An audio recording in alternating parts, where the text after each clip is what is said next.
and there was nothing there, and it was so surreal that we were driving up and down the highway 72, pointing at fields and forests and saying, I wonder if it'll be there. I wonder if it'll be there. We didn't even know what it was. But we said, I wonder if it'll be there.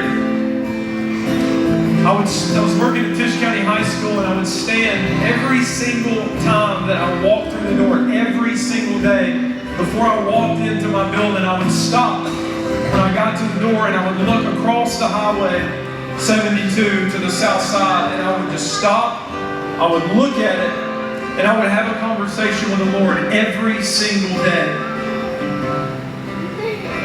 And then we got word that there was a building in Iuka that somebody wanted us to ask if we wanted to use it. And we showed up, it was on the south side of 72 a week after we were driving up and down the highway, and God provided. There's been these seasons before we came here that the Lord started stirring our spirit, saying, I'm about to do something. And I'm going to tell you, I felt it over the last month that God was about to do something. He brought us to a doorway, and He said, I'm about to do something. There's about to be some growth in your life. I'm not talking about numerically in this church, but spiritually in the lives of the people, because that's what I value more than anything in this world. Anything here in this church is us individually and collectively, spiritually growing in our relationship with the Lord.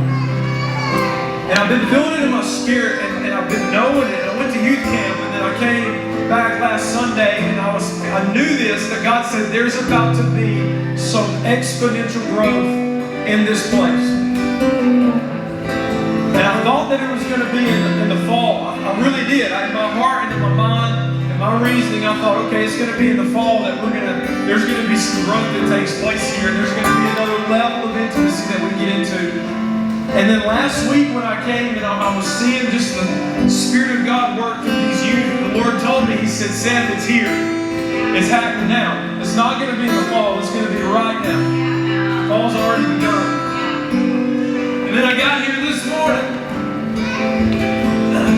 And when I got here this morning, we had gotten in the back and we prayed over some things in the children's area. And right now that children's area is just a blank slate.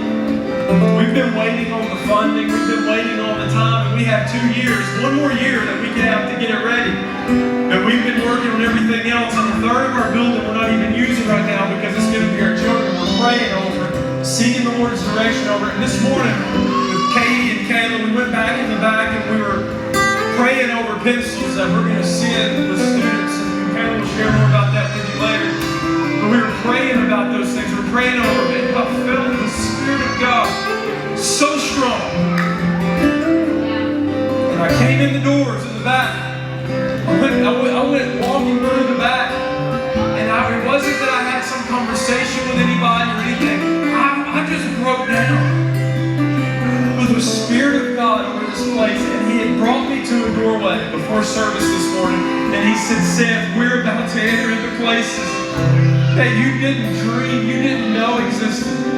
And I walk through and I see some people in the back. And they're like, man, are you okay? I'm like, man, I'm really good actually. I'm doing great this morning. I wanted to share with you guys to tell you to brace yourself for something in this place. Because God is turning some tables and He is drawing us into some places. Let it happen. I can't cry. I can't make myself cry.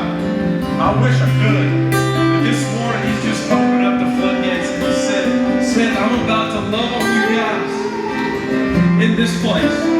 I'm about to love on y'all. Just enjoy it. We don't deserve it when we get to partake in it. Last week, I prayed.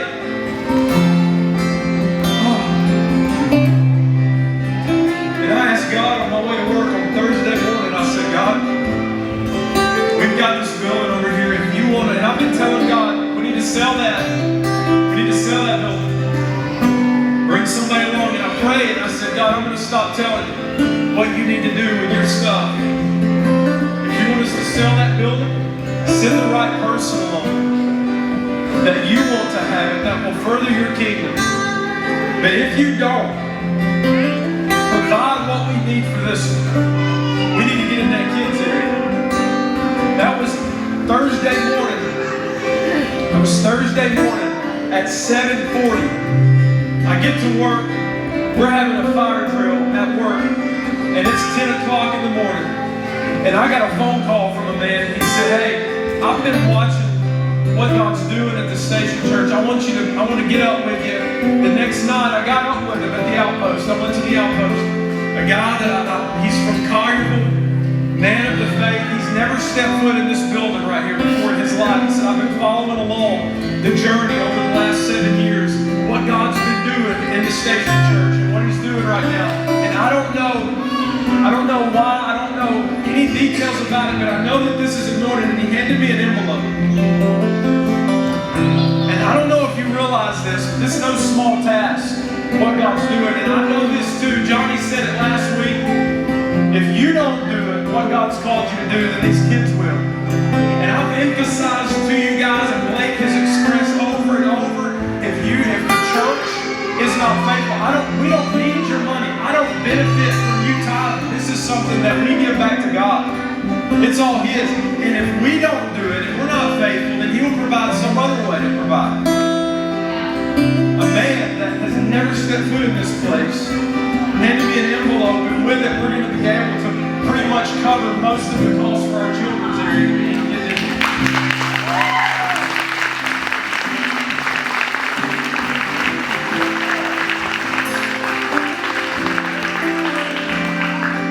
It's time that we stop worrying about how or when or what, and we just start trusting that God's going to provide and be our provision.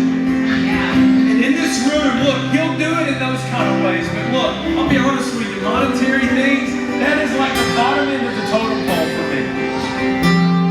He's going to take care of what we have need of. This is so far beyond us, it ain't even funny. What matters to me is this: in this place, in this moment, right now, if you guys would stand up, in this place, in this moment, the King, they said it last week, the King is in the room. And He has went out of His way to say, I'm not just going to be passing by, and I'm not just going to be knocking on the door. I'm going to bring you to the door, and I'm going to let you in. So what you partake of me and how you desire me, that's going to all be up to you. But guys, I'm going to just go ahead and tell you, I've decided to go all into it. I want everything that He has for me. Open the floodgates. God, open the floodgates in this place and rain down your goodness. You have been faithful to